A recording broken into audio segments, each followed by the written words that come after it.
Delhi's air quality has hit alarming levels, with the Air Quality Index or AQI soaring to 481 on Monday morning, classified as severe plus.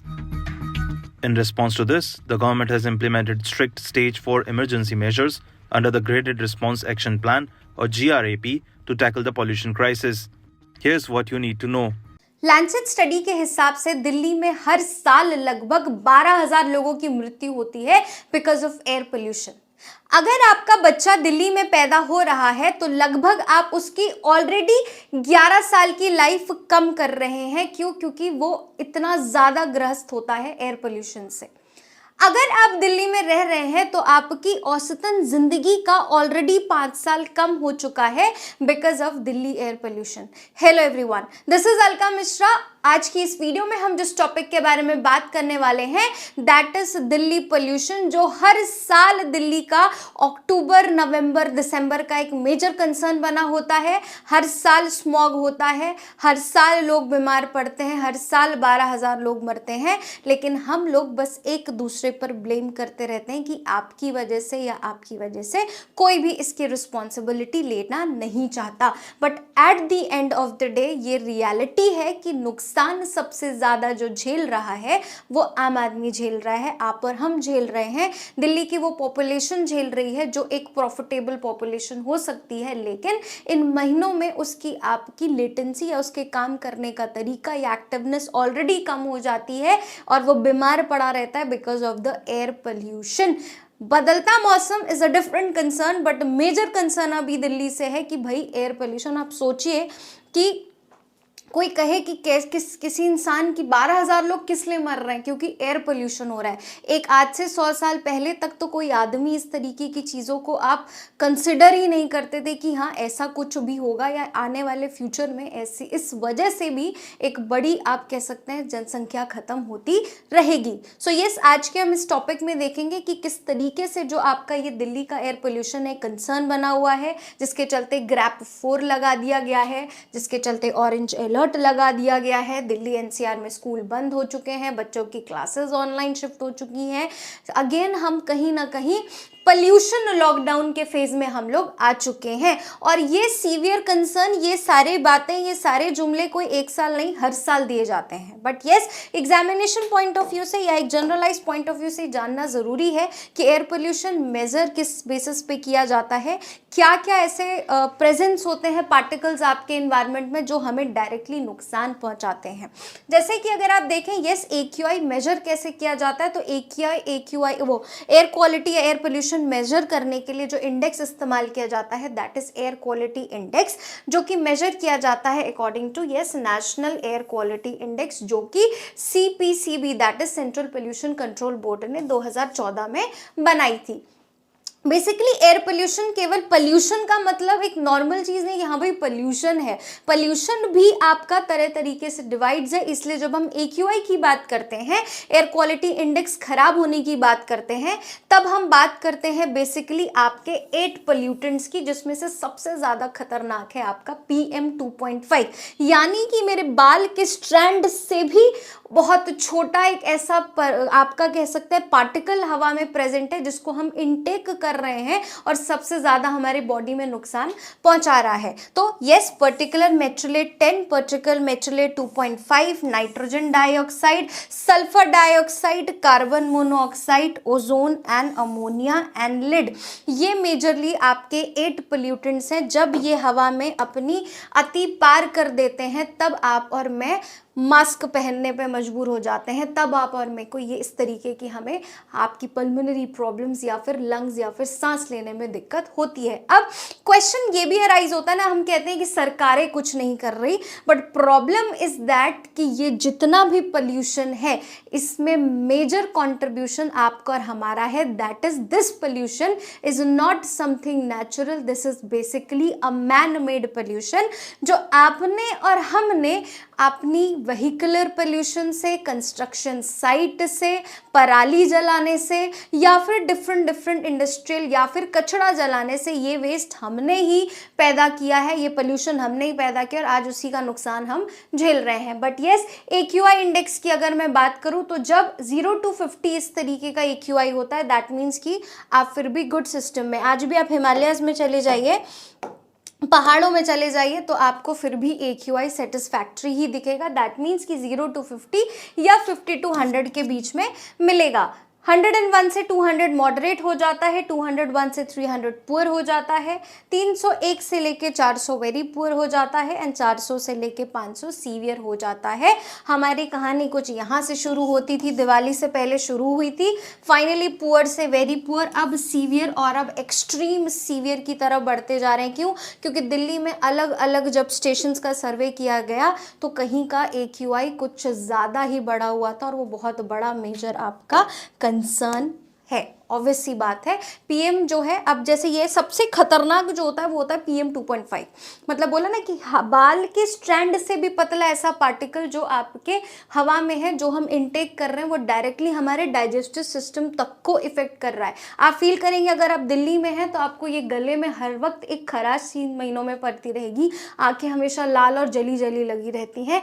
This is because of the pollutants present in the air. और 400 cross कर गया ये pollutant, जो कि WHO के हिसाब से 50 से 60 के आसपास क्यूबिक मीटर से अंदर ही ये सारे पोल्यूटेंट्स रहने चाहिए। तो PM 2.5 का सोर्स, जैसे कि मैंने बोला, हम ही लोग हैं। चाहे आप इंडस्ट्रियल वेस्ट ले लीजिए, चाहे आप फॉसल फ्यूल्स एमिशंस ले लीजिए, चाहे आप गाड़ियों से ले लीजिए वेस्ट, चाहे हमारे घरों से जो वेस्ट निकल रहा है, यही सब कंट्रीब्यूट कर रहा है आपका PM 2.5 में। So we are responsible. किसके लिए कितना ही चिल्ला लेंगे जब हम भी उसके लिए पूरी तरीके से रिस्पॉन्सिबल हो जाते हैं। बट येस, क्वेश्चन अराइजेस, इस साल एक और चीज़ ने बहुत ज़्यादा अपनी आग पकड़ी कि ये बोला गया कि स्टबल बर्निंग में केबल, मतलब होता है ना पराली, हर साल जो खेती होती है आपकी, उसके बाद जो रेसिड्यूज बच जाते हैं तो फार्मर जो हरियाणा और पंजाब के वो जलाते हैं अपने रेसिड्यूज ताकि अगली खेती के लिए आपकी ज़मीन को तैयार किया जा सके। तो बोला गया कि उस वेस्ट की वजह से आपका, क्योंकि हवाएं उस तरीके से वेस्टर्न डिस्टर्बेंस की आती हैं, विंड की वजह से वो पराली की जो सारा जो धुआं है वो दिल्ली की तरफ आता है, इसलिए दिल्ली एक ब्लैंकेट, एक चादर से आपकी भर जाती है। बट इस साल एक नया सुनने के लिए मिला कि नहीं भाई, ये केवल पंजाब और राजस्थान, वो पंजाब और हरियाणा की वजह से नहीं हो रहा, पाकिस्तान में भी जो पराली जलाई जाती है उसका भी कुछ % तक इफेक्ट यहाँ पे है। तो उसको फिर हमने बोल दिया नहीं, ये पाकिस्तानी जानबूझ के कर रहे हैं। This is not the concern. अगर आप बोले तो मेजर कंट्रीब्यूशन जो पराली का है, या फिर एक अच्छा खासा कंट्रीब्यूशन जो पराली का है एक इंडेक्स के हिसाब से, दैट इज हर साल लगभग 25 से लेके 35% तक जो दिल्ली पोल्यूशन में कंट्रीब्यूशन है, दैट इज स्टबल बर्निंग, या जो पराली जलाई जाती है फार्मर्स के द्वारा। अब आप इसमें हर साल की ये प्रॉब्लम है। पहले ये 20 से 25% हुआ करता था, 25 से 30 हुआ, अब 25 से 35% हो गया। क्यों? क्योंकि इस बार की रिपोर्ट के हिसाब से लगभग 33% का कंट्रीब्यूशन रहा है पराली का दिल्ली के पोल्यूशन में। किसे ब्लेम कर लोगे यार, सारी हमारी ही मैनमेड सारा सिनेरियो है। बस सरकारों से आप ये एक्सपेक्ट करते हो कि आप 3 महीने नहीं, आप पूरे साल काम करो, वो सरकारें काम नहीं करती हैं, कितना भी कर लो। सेकंड मेजर जो हमने देखा पोल्यूशन जो है वो construction activities and open waste burning से आई। आप दिल्ली में चले जाइए, गाजीपुर की तरफ चले जाइए, ओखला की तरफ चले जाइए, आपको हीप ऑफ कचड़ा देखने के लिए मिलता है, डस्ट, वो क्या बोलते हैं, कूड़ा देखने के लिए मिलता है, लोग उसे जला देते हैं। हमारा कचड़ा ही हमें नुकसान पहुंचा रहा है। तो yes, construction sites and open waste burning की वजह से भी लगभग 13% के आसपास का कंट्रीब्यूशन दिल्ली में इसका है। देखिए, एक अजीब सी बात हुई, कल परसों सुप्रीम कोर्ट में सुनवाई होती है कि भाई यार ये तो कंस्ट्रक्शन की वजह से बड़ी नुकसान हो रही है, ये रोकना चाहिए दिल्ली में कंस्ट्रक्शन, इसकी वजह से भी धूल धक्कड़ जो उड़ती है। बट वहाँ पे सुप्रीम कोर्ट के जो जज थे उस पैनल में बैठे हुए, वो बोले 1 मिनट रुको यार, हमारे सुप्रीम कोर्ट में भी तो कंस्ट्रक्शन हो रहा है, उसे भी रोकना चाहिए। तो देखिए, construction is the sign of development, but वही कंस्ट्रक्शन आज हमारे लिए एक बेन बन चुका है, वही कंस्ट्रक्शन आज हमें इतना ज़्यादा नुकसान पहुंचा रहा है। और तीसरा जो मेजर कंट्रीब्यूशन आप देखेंगे, आप देखेंगे, यस तीसरा, इससे पहले मैं बता दूं लगभग 11% का जो 11 से 13% का जो कंट्रीब्यूशन है वो हमारी गाड़ियों का है। तो दिल्ली वालों को ना एक्चुअली शौक भी बहुत ज़्यादा है गाड़ियों का, और यही गाड़ियों की जो टोरें हैं वो उनको बहुत ज़्यादा नुकसान पहुंचा रहे हैं। क्यों? क्योंकि लगभग 11% से 13% का जो पोल्यूशन कंट्रीब्यूशन जो है वो आपका गाड़ियों से भी आ रहा है। एंड चौथी मेजर चीज़ जो आप देखेंगे, expansion of grey infrastructure. Grey infrastructure का मतलब ये होता है पेड़ पौधे ही नहीं है, कहाँ से वो इमिशन करेंगे या कहाँ से वो उसको क्या बोलते हैं, वो बैलेंस कैसे करेगा इन्वायरमेंट। आपने अर्बन हीट आइलैंड्स बना रखे हैं, हमारे वहाँ बोलते हैं ना कि हमारे एक इन्वायरमेंट में एक टर्म है, हमारे वहाँ नहीं, इन्वायरमेंट में एक टर्म है अर्बन हीट आइलैंड्स, या फिर कंक्रीट आइलैंड बना दिया आपने, जहां देखो वहां बिल्डिंग है, पेड़ पौधों का नामो निशान नहीं, तो कहां से वो उस पूरे साइकिल का बैलेंस आउट होगा। तो ग्रे इंफ्रास्ट्रक्चर बढ़ रहा है, इतनी ज़्यादा डेवलपमेंट की डेफिनेशन हमारी बढ़ चुकी है कि हम पेड़ पौधों को कहीं कंसिडर करते ही नहीं है। ये भी एक रीज़न है कि यस, ग्रे इंफ्रास्ट्रक्चर एक्सपेंशन होने की वजह से आपका दिक्कत इतनी ज़्यादा हो रही है पोल्यूशन को आपको लेने के बाद। लेकिन ये क्या ना कि रोते नहीं बैठना चाहिए। सेम अगर मैं आपको एक ऐसा एग्जाम्पल बोलूँ, दिल्ली के जितना ही वर्स्ट एग्जाम्पल आपका, लगभग 1952 के आसपास जो हालत थी आपकी, वो थी आपकी लंदन की। होता क्या है, लंदन में अचानक से कोल, और उस टाइम पे बहुत ज़्यादा कोल प्रोडक्शन और इस तरीके का आपका चलता था, इंडस्ट्रियल का चलता था। तो अचानक से वहाँ पे 1952 में अचानक से एकदम ब्लैंकेट ऑफ स्मोग आपके पूरे लंदन को कवर कर लेती है। एंड देन वहाँ पे गवर्नमेंट कंसर्न होता है भाई कि ये तो बहुत दिक्कत हुई, बहुत सारे लोगों की डेथ हो जाती है। एंड देन उसके बाद गवर्नमेंट अगले ही 1-2 साल में 1956 में एक आपका क्लीन एयर लॉ लेके आती है, या फिर एक एक्ट पास करती है। एंड पूरी सल्फर ऑक्साइड, मतलब एकदम अलग लेवल का वहाँ पे, जिस तरीके से पीएम का हमारा सीन है उसी तरीके से वहाँ PM 2.5, जिस तरीके से हमारा पर्टिकुलर मैट्रिकुलेट का सीन है, उसी तरीके से उस वक्त में वहाँ सल्फर का सीन था कि भाई WHO कहता है 50-60 के आसपास क्यूबिक मीटर्स आपका होना चाहिए, वो चला गया 1000-2000 के आसपास। लोग एकदम पूरा परेशान हो गए, आंखें जलने लग गई, बहुत सारे लोग अस्थमास की प्रॉब्लम। इसलिए आप दिल्ली में देखेंगे कि पिछले कुछ टाइम पे अस्थमा, लंग प्रॉब्लम्स बहुत ज़्यादा हो रही हैं। क्यों? क्योंकि जब लोगे ही गंदगी तो कितना ही बॉडी प्योर कर पाएगी। तो ये सारी प्रॉब्लम हुई, 1856 में बिल आता है। एंड देन यस, उसके तब से लेके आज तक लंदन की बात है, कभी भी इस तरीके का पोल्यूशन का गेम आपको देखने के लिए नहीं मिला, या एक माइनर लेवल पे है, इतने बड़े इफेक्टिव स्केल पर नहीं काम करता है। लेकिन हमने एज अ मेजर के तौर पे क्या किया, दिल्ली वालों ने, दिल्ली की सरकार ने, तो उन्होंने ग्रैप 4 लगा दिया। What is grab 4? ग्रैप 4 में आपके बहुत सारे कंस्ट्रक्शन व्हीकल्स सब पे रोक लग जाती है। बेसल 4 के नॉर्म्स के चलते डीजल की गाड़ियां बंद हो जाती हैं, स्कूल ऑफिसेज मैक्सिमम बंद है, वर्क फ्रॉम होम शुरू हो गया, जस्ट बिकॉज कि पोल्यूशन तो अब हो गया। अब तो हम पोल्यूशन कम नहीं कर सकते, तो अब हम आपके डेवलपमेंट प्रोसेस पे, आपकी चीज़ों पे रिस्ट्रिक्शन लगा देते हैं। तो यहाँ लगता है ग्रैप 4। ग्रैप 4 क्या है? So basically it's a graded response action plan. Graded response action plan, so basically structural approach है एक, जिसमें आप एयर पोल्यूशन को एड्रेस करते हैं, और दिल्ली NCR में बेसिकली लगाया जाता है। और ये एयर क्वालिटी इंडेक्स के बेसिस पे ग्रैप के 4 स्टेजेस होते हैं जो लगाए जाते हैं। तो अपन पहले 2 लगाते थे, 3 लगाते थे, अब हम ग्रैप 4 लगा रहे हैं। What is grab 1? So AQI जब 201 से 300 के बीच में होता है और आप उसको पुअर कंसिडर करते हैं, तब आप उसको ग्रैप 1 लगाते हैं। मुझे लगता है ना कि दिल्ली में शुरू से ही जनवरी फरवरी छोड़िए, मुझे लगता है कि हाँ ऐसे ही करना चाहिए। जनवरी फरवरी मार्च आप ग्रैप 1 लगा दो, फिर उसके बाद आप अगले 3 महीने ग्रैप 2 ग्रैप 3, अगर ऐसे ही लगा दिया जाए तो एंड होते होते शायद हमारा इतना बुरा हाल ना हो। बट ये स्टेज 2 में आप क्या कहते हैं, जब AQI आपका 301 से 400 के बीच में होता है और वेरी पुअर कंसिडर करते हैं, तब आप ग्रैप 2 लगाते हैं।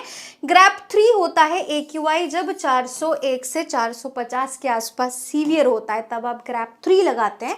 बट अपन वहाँ रुके ही नहीं, हम आए grab 4, that is more than 450 severe plus. हमें हमेशा दिल्ली वालों को प्लस की आदत है, तो जब सीवियर प्लस हुआ तब हमने बोला कि नहीं भाई ग्रैप 4 लगेगा। क्यों? क्योंकि बहुत ज़्यादा कंडीशन आपकी ख़राब हो चुकी है, फेफड़े आपके जवाब दे देंगे। बहुत सारे लोग हॉस्पिटलाइज ऑलरेडी हो चुके हैं, हॉस्पिटल्स में बेड्स ऑलरेडी नहीं मिल रहे हैं। इससे बेटर है कि आप ग्रैप 4 लगाइए, सब कुछ बंद कर दीजिए, सबको बोलिए घर पे बैठिए।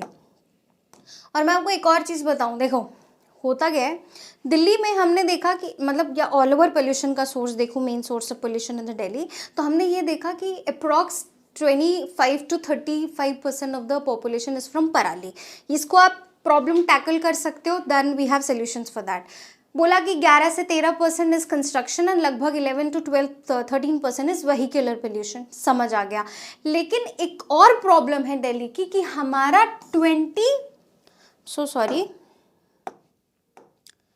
एक और प्रॉब्लम ये है कि 22% ऑफ द जो पॉपुलेशन है, वो पोल्यूशन है आपका, उसका हमें सोर्स ही नहीं पता कि हम होगा किसी, शायद कचरा जलाने से आ गया, शायद कुछ ऐसी कोई ऐसी XYZ फैक्ट्री की वजह से आ गया। मतलब we are not yet confirm कि एक्चुअली ये जो 22% जो एक पराली के बाद अगर मैं बोलूं कि गवर्नमेंट कह रही है कि लगभग ये 22% वेस्ट जो पोल्यूशन आ रहा है वो कहाँ से आ रहा है वो हमें भी नहीं पता। तो ये 22% जब इतना बड़ा नंबर पता ही नहीं है तो टैकल कहाँ से करोगे? तो ये भी एक कंसर्न है कि हमने जितना पता है हमने पराली के लिए क्या किया कि चलो फार्मर से रिक्वेस्ट कर ली, उनको कुछ रूल्स एंड रेगुलेशन रिस्ट्रिक्शंस लगा दिए, फाइन्स लगा दिए, कंस्ट्रक्शन बंद कर दी, गाड़ियाँ कम कर दी, ज़्यादा से ज़्यादा लोगों को पब्लिक व्हीकल या मेट्रो यूज़ करने के लिए बोला। लेकिन आप 22% का क्या करोगे? ये भी तो एक मेजर पोल्यूशन जो है आपका क्रिएट कर रहा है। बट ये क्वेश्चन मार्क के सरकार बोली अभी अपन अगले साल चुनाव की तैयारी करते हैं, छोड़ो 1 साल और सही। ये दिल्ली वाले प्रो हो चुके हैं कि भाई ये पोल्यूशन झेल लेंगे, इसको इनको डाइजेस्ट करना आपका आराम से आ चुका है। But yes, this is the sad part, the sad reality. अब जो ये जो आपका CAQM है, that is commission of air quality management, ये अगर हम देखें तो yes it is a statutory body जो एक एक्ट के थ्रू लाई गई थी और इसका काम है आपका AQI या इसका काम होता है आपका ग्रैप को लगाना। तो ग्रैप लगाने की अथॉरिटी किसकी होती है? That is CAQM, that is commission of air quality management, that is statutory body. Paper point of view से ये इंपॉर्टेंट हो जाता है कि इट्स अ स्टैचुटरी बॉडी और या फिर इट्स अ नॉन स्टैचुटरी या फिर एग्जीक्यूटिव एक्शन से आई है। अब देखिए एक और नई चीज़, अब यहाँ पे एक और चीज़ लगा दी गई, ऑरेंज अलर्ट लगा दिया गया। बेसिकली बहुत सारे लोगों को पता ही नहीं होता येलो अलर्ट ऑरेंज अलर्ट होता क्या है। But yes, Delhi is now on orange alert for few days. अब देखिए अलग अलग कोड्स होते हैं। जब आपको सीवियरिटी की बात करते हैं कि भाई किस तरीके से आपकी सिचुएशन खराब हो चुकी है, तो हम कुछ कलर कोड्स लगाते हैं, ठीक है, कि कुछ हमने कलर डिफाइन कर रखे कि हाँ इसका मतलब नॉर्मल, इसका मतलब नॉर्मल से थोड़ा ज़्यादा, इसका मतलब सीवियर और इसका मतलब सीवियर से बहुत ज़्यादा एक्सट्रीम कंडीशन आपकी हो चुकी है। तो आप देखते हैं कई बार येलो अलर्ट लगता है, कई बार ऑरेंज अलर्ट लगता है, कई बार ग्रीन तो कभी लगता ही नहीं, green is like always sorted thing. But yes, colour code जो कि इंडियन मेट्रोलॉजिकल डिपार्टमेंट सेट करती है, इंडिया के लिए इशू करती है, और इसका ऑब्जेक्टिव होता है लोगों को अलर्ट करना कि हाँ सिचुएशन जो है वो सीवियर हो रही है, चाहे वेदर कंडीशन, चाहे अलग अलग डैमेजेस हो सकते हैं या अलग अलग हो सकता है डिजास्टर की वजह से। तो आपको जो प्रिकॉशनरी मेजर्स लेने हैं, आपको अपनी तरफ से भी बच के रखना है, उसके लिए गवर्नमेंट ये कलर कोड्स जो हैं वो लगाती है। नाउ हम थोड़ा सा एक बार देख लेते हैं क्योंकि इंपॉर्टेंट तो है कि भाई क्या क्या कलर कोड्स हैं। तो यस, ग्रीन जो है that means all is well, कोई एडवाइजरी इशू नहीं है, सब कुछ चंगा, ठीक है, सब कुछ कोई इशू नहीं है। येलो अलर्ट जब लगता है तो हाँ भाई बी वेयर रहिए, आपका सिचुएशन आपकी बैड हो सकती है, वेदर पलटी मार सकता है आने वाले कुछ टाइम पे। अभी अपन लगाए हैं ऑरेंज अलर्ट, या इसको बोलते हैं amber, that means be prepared. क्यों? क्योंकि अब सिचुएशन खराब हो चुकी है, अब आपको प्रिपेयर रहना है। वार्निंग दे रहे हैं, आगे का जो वेदर है वो और एक्सट्रीम हो सकता है, आगे की कंडीशन और ज़्यादा खराब हो सकती है। तो right now yes we are on orange alert. मुझे लग रहा है कि अगर ऐसा ही चलता तो कुछ टाइम पे दिल्ली में रेड अलर्ट भी लग जाएगा। रेड अलर्ट मतलब कि अब एक्शन लेने, ऑरेंज अलर्ट तक भी एक्शन की बात नहीं होती है, रेड अलर्ट पे बोलते हैं टेक एक्शन। अब एक्सट्रीमली बैड वेदर हो चुका है, अब सब हाथ बाहर से निकल चुका है, हाथ से सब कुछ बंद कर दो, अब बहुत हाईली रिस्क पे हम लोग आ चुके हैं। तो अभी भी गवर्नमेंट बोली रेड अलर्ट नहीं है ना, ऑरेंज अलर्ट है ना, अपन मैनेज कर लेंगे, देख लेंगे अपन, थोड़ी बहुत कंस्ट्रक्शन से अपन सारी चीज़ों को सॉर्ट आउट कर लेंगे। But yes, paper point of view से दिस इज इंपॉर्टेंट कि yes what is green, what is yellow, what is orange and what is red. और हाल ही में दिल्ली में जो है ग्रैप के साथ साथ आपका ऑरेंज अलर्ट भी लगाया गया है। Okay, that's all for today. Hope so आपको ये समझ में आया। कंटेंट बहुत छोटे तरीके से समझाने की कोशिश की है कि भाई किस तरीके से पोल्यूशन इज़ अ प्रॉब्लम। हर साल ये प्रॉब्लम आती है, हर साल सरकारें कुछ ना कुछ ब्लेम गेम या कुछ ना कुछ करती हैं। बट ये सैड पार्ट इज़ दैट कि कोई बहुत बड़े एक्शंस लिए नहीं जा रहे हैं। सब पॉलिटिकली उलझे हुए हैं, सब पॉलिटिकल चुनावी माहौल में है। मैं एक डॉक्यूमेंट्री देख रही थी तो उसमें एक बहुत पुअर लेडी हैं, दिल्ली की किसी स्लम एरिया की थी। उनका एक इंटरव्यू वायरल हुआ, या इंटरव्यू में डॉक्यूमेंट्री में देखा तो उन्होंने कहा कि अमीर आदमी तो पोल्यूशन में गाड़ी लेके पहाड़ों पे निकल जाएगा, हम गरीब आदमी यहीं मरते रह जाएंगे। But reality is not that कि खाली वही जाएंगी। Actually sad part is that कि हम लोग भी या पूरी दिल्ली उठ के कहीं नहीं जा सकती पहाड़ों में। चाहे कोई भी दबका, उसको यहीं रह के यहीं काम करना है। तो आपको आपका ख्याल रखना पड़ेगा। क्यों? क्योंकि हम ऑलरेडी अपनी लाइफ एक्सपेक्टेंसी के 5 साल अपने कम कर चुके हैं और आगे हमें और ज़्यादा हेल्दी रहना है, तो हमें अपना ख्याल रखना पड़ेगा। Thank you so much.